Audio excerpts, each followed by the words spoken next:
Hello दोस्तों, कैसे हैं आप लोग। उम्मीद करते हैं आप लोग अच्छे होंगे और अपनी पढ़ाई अच्छे से कर रहे होंगे। तो स्वागत है आप सबका मेरे इस एसएससीएस पेरेंट चैनल पे।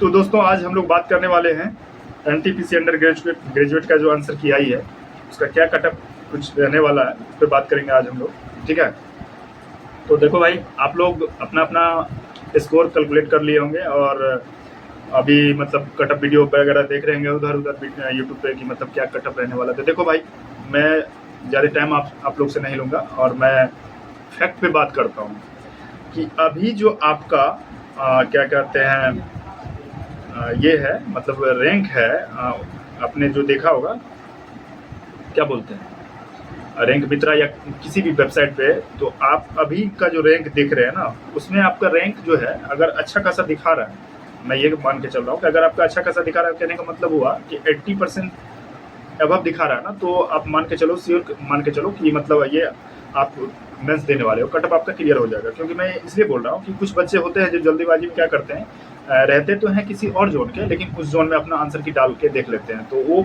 मतलब आप ये मान के चलो कि जो अभी आपके जोन में आपका रैंक है या जितने भी बच्चे उस जोन में दिखा रहा है, तो दूसरे जोन के भी बच्चे हो सकते हैं। ठीक है ना, तो आपको ये नहीं समझना है कि जो बच्चे दिखा रहे हैं या मतलब जो मेरा रैंक है वो मतलब ये है मतलब, तो आपको ये समझना है कि काफ़ी हद तक वो सही होता है। तो मैं अभी ये बात कर रहा हूँ कि कुछ बच्चे मान के चलते हैं कि एक आध परसेंट बच्चे इधर उधर के जोन के होंगे, तो जो आपके जोन में आ गए होंगे, तो वो मतलब ज़्यादा मतलब ये तो नहीं करेगा ना आपको, मतलब ये तो नहीं कर सकता है, मतलब परसेंटाइल में ज़्यादा इफेक्ट तो करेगा नहीं।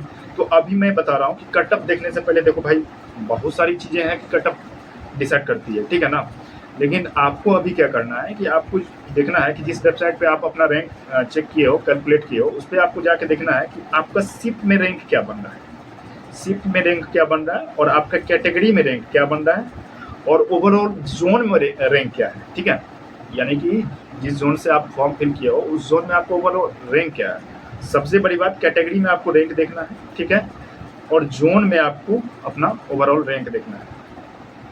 और अब बात करते हैं कि कटअप आप कैसे सोच के मतलब वहाँ से कैसे आप प्रिडिक्ट करोगे। तो देखो भाई, आप अपने जोन का सिर्फ वैकेंसी देखो, ठीक है, वैकेंसी देखो और उसका 20 टाइम्स करो। ठीक है, मैंने क्या कहा, आप अपने जोन में जाओ और उसका वैकेंसी देखो, सिर्फ अपने कैटेगरी का, दूसरे कैटेगरी का नहीं देखना है। ऐसा नहीं कि ओवरऑल वैकेंसी देख लिया कि 105 है, आप उसका 20 टाइम्स नहीं कर देंगे, सिर्फ अपने कैटेगरी में देखो कि कितने सीट है और उसका 20 टाइम्स करो, और उस 20 टाइम्स के अंदर अगर आपका रैंक है तो आप श्योर मानो कि आपका रिजल्ट हो जाएगा। आई बात समझ में। मैंने क्या कहा कि अभी आपको जाना है और अपने सीट में जाके देखना है, ये जोन में जाके देखना है कि वैकेंसी कितने हैं सिर्फ आपके कैटेगरी में, और वहाँ जाके आपको क्या करना है, 20 टाइम्स उस वैकेंसी का करना है। उसमें आप अपना रैंक देखिए, क्या उस रेंज से आप बाहर तो नहीं है। अगर आप उस रेंज के अंदर हैं, मतलब 20 टाइम्स रेंज के अंदर अगर आप हैं, तो आपका रिजल्ट हो जाएगा। ठीक है, मैंने इसलिए ये बताया क्योंकि ये काफ़ी हद तक सही होता है भाई, समझ रहे हो ना। झूठी दिलासा दिलाना या मतलब अभी आप लोग देख रहे होंगे कि बहुत सारे वीडियो देख रहे होंगे कि भाई मैं तो यहाँ पे कटअप देख लेता हूँ, यहाँ कटअप देख लेता हूँ, और बहुत सारे लोग करते भी हैं, जब तक कटअप में नहीं आ जाते तब तक वीडियो देखते हैं। तो ये नहीं है कि आपको समझना है कि कटअप जो है मतलब किन किन चीज़ों पे डिपेंड करते हैं। देखो कि कटअप प्रिडिक्ट करने के लिए, एनालिसिस करने के लिए बहुत सारी फैक्टर का ज़रूरत होता है, समझ रहे हो ना। तो कटअप प्रिडिक्ट करने के लिए उससे पहले बात करते हैं कि इस बार का पेपर का लेवल कैसा रहा। तो इस बार का पेपर का जो लेवल है भाई, मैंने पिछली वीडियो में बताया था कि लेवल को मेंटेन करके रखा गया है। तो इस बार का पेपर जो है ना, ज़्यादा मतलब टफ नहीं है, ईजी टू मॉडरेट बोल सकते हैं। दो चार शिफ्ट हो सकता है कि इधर उधर हो, लेकिन ओवरऑल देखें तो ईजी टू मॉडरेट ही है। ज़्यादा शिफ्ट में मैंने बताया था ना कि वेरिएशन नहीं है शिफ्टों में। तो आप ये मान के चलो कि ईजी टू मॉडरेट है और आप इसी में अपना सिलेक्शन लेने वाले हो, ठीक है ना, क्योंकि ईजी टू मॉडरेट है तो सबके लिए, ठीक है। तो अब बात करते हैं कि क्या कटअप रहने वाला है। तो मैंने सबसे पहले तो ये बता दिया भाई कि आप लोग को अपना अपना जाके परसेंटाइल देखना है। अभी अगर आपका 80 परसेंटाइल भी दिखा रहा है तो आप मान के चलो कि आपको हो जाएगा, घबराना नहीं है, क्योंकि उसमें दूसरे जोन के भी बच्चे होंगे ना। क्योंकि ये गलती लोग बच्चे करते हैं, जब आंसर क्या आता है तो जल्दी जल्दी में, अब उनको तो अपना मतलब बहुत सारे लोग को जो याद भी रहता है तो कुछ को नहीं रहता है, तो जल्दी जल्दी में गलत जोन सेलेक्ट करके अपना चेक कर लेते हैं, ठीक है ना। तो आपको ये नहीं देखना है कि मतलब क्या होने वाला है कि इसमें मेरा नहीं होगा या कुछ ऐसी बातें नहीं सोचना अभी से, ठीक है ना। अब बात करते हैं कि देखो भाई मेरा क्या रहा। तो मैं अपना परसेंटाइल मैंने पिछले वीडियो में बताया था कि मेरा क्या रिजल्ट रहा, ये क्या स्कोर रहा, सारा कुछ मैंने बताया था। अभी मैंने 2 दिन के बाद देखा तो 275 लड़का में जो मेरा रैंक है वो 35 है, यानी 35 है, ठीक है ना। ये शिफ्ट रैंक मैं बता रहा हूँ, ये शिफ्ट रैंक है। और कैटेगरी रैंक में 3842 बच्चे ने अपना क्या किया, आंसर की चेक किया। तो कैटेगरी रैंक में मेरा जो है उस जोन का कैटेगरी रैंक बता रहा हूँ, उस जोन का, यानी मैं जम्मू कश्मीर से हूँ। तो जम्मू कश्मीर में 3842 बच्चे ने अपना आंसर की डाला है रैंक मित्रा पे। तो उसमें मेरा रैंक बन रहा है 387, लगभग 90% बन रहा है, ठीक है। और कैटेगरी रैंक तो मैंने बता ही दिया, सॉरी शिफ्ट रैंक तो मैंने बता ही दिया। और ओवरऑल रैंक देखें, मतलब सारे मतलब जोन में बच्चे जितने हैं उनको अगर एक साथ देखें तो मेरा रैंक है भाई 12,784 रैंक है मेरा, ठीक है ना। 12,784 रैंक है। और बच्चे हैं कितने, तो 1,11,171 बच्चे मतलब देखे हैं उनमें, मतलब मैं भी बता रहा हूँ, रैंक मित्रा का डाटा मैं लिया हूँ, उसमें मैं बात कर रहा हूँ। तो 1,71,000 इतने बच्चे मतलब अपना वहाँ पे देखे हैं, ठीक है ना। तो यही कुछ मतलब क्या कहते हैं, मैंने देखा कि उसमें मेरा रैंक है, ठीक है। अब बात करते हैं कि आप लोग का स्कोर अभी जो है उस पर बात कर लेते हैं। देखो भाई मैंने जो कटअप का पहले मैं बताया कि ये सच्चाई है, तो आपको पहले वो जाके देखना है। और अभी जो मैं बता रहा हूँ आप इसको मान के चलो, अगर इसके आसपास आप हो तो आपका हो जाएगा, ठीक है। और आप अभी से एनटीपीसी मेंस में लग जाओ, क्योंकि टाइम है नहीं, सितंबर में आपका पेपर ले लिया जाएगा। तो देखो भाई अगर किसी भी बच्चे के, मैं यूआर और ओबीसी का पहले बात कर लेता हूँ, यूआर और ओबीसी में बात करता हूँ। तो किसी भी बच्चे का अगर अभी 68 प्लस भी है, 68 मैंने बताया था पिछले वीडियो में 70 प्लस, लेकिन 68 प्लस अगर है इजी, ये क्या बोलते हैं मॉडरेट शिफ्ट में, और अगर आपका थोड़ा टफ शिफ्ट है, मतलब मान लेते हैं कि टफ शिफ्ट है, तो अगर 1-2 नंबर कम भी है तो मान के चल सकते हो। लेकिन अगर मॉडरेट शिफ्ट है आपका और 68 प्लस आपके मार्क्स हैं, तो आपको अभी से तैयारी में लग जाना है। देखो मैं 68 प्लस वाले को इसलिए बोल रहा हूँ कि बहुत लोग अभी बोल रहे होंगे कि 75 प्लस जाएगा कटअप या 80 प्लस जाएगा। मानता हूँ सारे जोन का कटअप नहीं जाएगा भाई।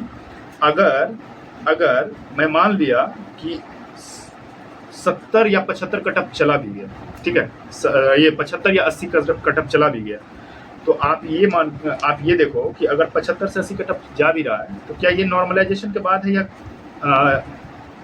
ये क्या बोलते हैं रॉ मार्क्स के बेसिस पे है? तो ऑब्वियस ही बात है नॉर्मलाइजेशन के बाद है। तो नॉर्मलाइजेशन आपको यहाँ से देखने को मिलेगा ना। अगर आप 68 से 70 मार्क्स अगर आप अभी एक्वायर कर रहे हो, तो इसमें 5 से 7 नंबर आपका क्या होगा, आपका मतलब क्या कहते हैं, ये भी होगा, इंक्रीमेंट भी होगा, मतलब बढ़ेंगे आपके मार्क्स। तो आप मान लो कि सारे पोस्ट के लिए क्वालिफाई नहीं करोगे, लेकिन 1-2 पोस्ट के लिए तो क्वालिफाई कर सकते हो ना भाई, नहीं समझे। मान लेते कि आप सारे पोस्ट का कटअप क्लियर नहीं कर पाए, लेकिन 1-2 पोस्ट होंगे जो आप उस कटअप को क्लियर कर लिए होंगे, समझ रहे हो ना। मेरी बात ध्यान से समझो भाई, अगर आप 1-2 पोस्ट को भी क्लियर कर ले रहे हो और आप अभी से अच्छी तैयारी में हो, तो आप उस 1-2 पोस्ट पे रिजल्ट ले लोगे, समझ रहे हो ना भाई। मैंने बताया था कि वहाँ पे जो है ना, जो बच्चे आते हैं ना, उसमें आपका पढ़ने वाले से मतलब कंपटीशन रहता है। तो आप अगर पढ़ाई में अच्छे हो और अभी से आप तैयारी में लग गए हो, तो आपको लग ही जाना है, क्योंकि वहाँ पे समझ रहे हो ना, जो ऑलरेडी जॉब कर रहे होते हैं ना। मैं पिछली वीडियो में बताया था कि मैंने जब 2024 वाला मेंस दिया था, तो उसमें ऐसे लड़के मतलब मिले थे यार, कि जो ऑलरेडी सीजीएल में इंस्पेक्टर था, कोई मतलब जीएसटी इंस्पेक्टर था, कोई एएसओ था, मतलब बहुत सारे लोग थे, कोई रेलवे में स्टेशन मास्टर था, फिर भी वो दे रहा था। तो मतलब सारे जॉब होल्डर लोग ही थे, समझ रहे हो ना। तो आपका ऐसा नहीं कि मतलब एस्पायरेंट से आपका कंपटीशन होने वाला, वहाँ पे समझो कि भाई जॉब लेने वाले से भी आपका कंपटीशन है, समझ रहे हो ना। और जो लोग जॉब ले लिए हैं और जो लोग ऑलरेडी जॉब कर रहे हैं, तो समझ लो कि भाई वो कितना ब्रिलियंट होंगे, समझ रहे हो ना। तो यही रियलिटी है, यही सच्चाई है। और कटअप में इधर उधर की बातें आप दिमाग में मत रखो, इधर उधर की चीज़ें मत देखो यार, और दिमाग को मत भटकाओ कि मैं तो यही इस वीडियो को देख लेता हूँ, ये भी वीडियो देख लेता हूँ। भले आप वीडियो देख के तसल्ली आपको हो जाएगा, लेकिन जो फैक्ट है और जो सच्चाई है उस पर आपको मतलब सोचना पड़ेगा कि भाई ये जो मतलब बता रहा है, मतलब आपको इस पर मतलब क्या बोलते हैं, देखना है कि ये इसमें सच्चाई है कि नहीं, समझ रहे हो ना। ऐसा नहीं कि किसी ने बताया और उसको मान लिए हैं और फिर अपना जो है मतलब कंसिस्टेंसी मतलब गड़बड़ा रही है, तो ये नहीं करना है, ठीक है ना। तो यही कुछ बात है, आपको यही चीज़ करना है। और जो मैंने अभी बताया यूआर और ओबीसी में यही रहने वाला, ठीक है। और जो मतलब SC ST है, तो भाई उसमें अगर आपका 65 प्लस है, SC ST वाले अगर 65 प्लस है आपका, तो आपका हो जाएगा। 1-2 नंबर कम भी है, मतलब 63 भी है, 64 भी है, तो आप मान के चलो कि नॉर्मलाइजेशन होगा तो आपका होगा, ठीक है ना। क्योंकि भाई नॉर्मलाइजेशन में आपका मार्क्स बढ़ने वाला है, मैं ये बता रहा हूँ। तो आप 65 या 64 जिनके भी मार्क्स है अभी SC ST में, वो अभी इससे तैयारी में लग जाए, ठीक है ना। आपका नॉर्मलाइजेशन होगा तो 70 प्लस हो जाएगा उसमें आपका, ठीक है ना। और देखो भाई, अभी बहुत सारे लोग अभी ये बोल रहे होंगे कि भाई ग्रुप डी में तो मतलब क्या कहते हैं, गंदा मतलब नॉर्मलाइजेशन किया है, तो भाई NTPC में क्या करने वाला है, NTPC में तो भाई मतलब गलत ना कर दे। तो देखो भाई, मैं बता रहा हूँ कि इस बार का जो मतलब ग्रुप डी का रिजल्ट इन लोगों ने बनाया है ना, उसमें मुझे कुछ डाउट लग रहा है भाई, ठीक है ना। मतलब मेरे जितने भी बच्चे से बात हुई है, उनमें मतलब ज़्यादातर बच्चा ऐसा है कि भाई उनके शिफ्ट मतलब काफ़ी टफ है, मतलब काफ़ी टफ है, और फिर भी उसका मार्क्स उसमें घटा दिया है भाई। मतलब बहुत कम ही ऐसे बच्चे मिले हैं जिनके 1-2 मार्क्स बढ़े हैं, ठीक है ना। बाकी के तो भाई मार्क्स 6-6 नंबर, 5-5 नंबर, भाई तुमको मतलब नहीं बढ़ाना है मार्क्स, तो जितना लाया उतना ही छोड़ दो। मार्क्स घटाना मतलब समझो कि भाई उसका ज़िंदगी मतलब बर्बाद कर दिया, जिसका लास्ट होप होगा यार, जिसका मतलब क्या कहते हैं, डेट मतलब ये होने वाला होगा, ख़त्म होने वाला होगा, समझ रहे हो, वो तो मतलब भाई ज़िंदगी उसका बर्बाद हो गया। तो भाई ये नॉर्मलाइजेशन बहुत मतलब मैं तो यही कहूँगा कि यार इस बार जो हुआ है ना, वो बहुत गंदे तरीक़ा से किया है, ये इस तरह से नहीं करना चाहिए भाई। और रेलवे को तो ये चीज़ क्लियर कर देना चाहिए कि आप किस बेसिस पे मतलब क्या कहते हैं नॉर्मलाइज किए हो बच्चों को। क्योंकि देखो भाई, अगर मैं देखूँ ग्रुप डी का जो पेपर हुआ था, उसमें मैथ रीजनिंग जो बच्चे पढ़ रहे हैं, मैथ रीजनिंग तो कर ही लिया होगा, साइंस भी मान के चलते कि तुम 25 में 20 कर लिया होगा, ठीक है भाई यहाँ तक से। लेकिन जो करेंट अफेयर्स जो 20 नंबर के पूछे गए थे, उसमें आपको लगता है कि आप उसको टच कर पाए होंगे? नहीं कर पाए होंगे भाई। तो अगर देखा जाए इनडायरेक्टली, तो पेपर 80 मार्क्स का ही हुआ है, नहीं समझे। भले पेपर 100 मार्क्स का लिया, लेकिन हुआ तो 80 मार्क्स का ही ना भाई। फिर भी लोग 80 मार्क्स प्लस ला रहे हैं, कटअप 80 प्लस जा रहा है। अभी बहुत सारे जिनका 80 प्लस गया भी है। तो भाई मैं यही कह रहा हूँ कि पेपर अगर 80 का ही हुआ है और बच्चे 80 प्लस मार्क्स ला रहे हैं और कटअप भी जा रहा है 80 प्लस, तो आप समझ लो भाई कुछ ना कुछ तो मुझे लग रहा है कि यार गड़बड़ है। खैर, इस पे रेलवे को मतलब थोड़ा क्लियर करना चाहिए कि क्या कैसा मतलब सिनेरियो है, उसको समझाना चाहिए। जैसा इन लोगों ने क्या किया था, LP जो CBT मतलब 1 हुआ था, उसमें बच्चों के मार्क्स काफ़ी बढ़ गए थे, उसमें वो बताया भी था कि क्या मतलब मार्क्स बढ़ने के क्या रीजन थे, तो उसमें बच्चों को बताए थे। लेकिन भाई जो ग्रुप डी में किया है ना बच्चों के साथ, ये मैं कहूँगा कि ये कहीं से फेयर नहीं है, ठीक है ना। क्योंकि 2019 वाले में हम लोग के टाइम में भाई काफ़ी बच्चों के मार्क्स बढ़े थे, ठीक है ना। उसमें मतलब समझो कि भाई एक लड़का का तो भाई मतलब गजब ही हो गया था, 22 मार्क्स बढ़ गए थे उनके, समझ रहे हो ना। एक का 25 मार्क्स बढ़े थे, मतलब ऐसे ऐसे मार्क्स बढ़े थे। ये 2019 वाला मैं बात कर रहा हूँ, समझ रहे हो ना। इस बार मतलब बच्चों के मार्क्स बढ़े तो बहुत कम है, लेकिन बहुत बच्चों के मार्क्स घटा ही दिए गए हैं। मतलब ये यार कहीं से मुझे लग रहा है ना कि फेयर नहीं है, और रेलवे को इस पर मतलब थोड़ा सा ये देखना चाहिए कि काफ़ी बच्चे परेशान हैं, तो भाई इस पर थोड़ा क्या करना चाहिए, क्लियर कर देना चाहिए। और मैं यही बता रहा हूँ कि देखो यार, पढ़ने वाले तो बहुत भाई, कंपटीशन बहुत तगड़ा लेवल का है, समझ रहे हो ना।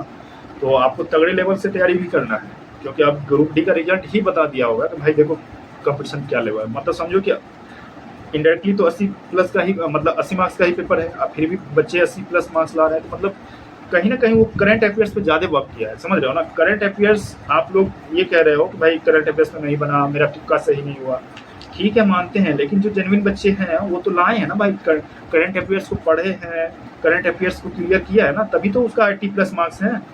अब आप कहोगे कि भाई कुछ गड़बड़ हुआ है, तो मैं भी कह रहा हूँ, मैं भी अभी यहाँ पे हूँ, सस्पिशन में हूँ कि भाई कुछ गड़बड़ हुआ है।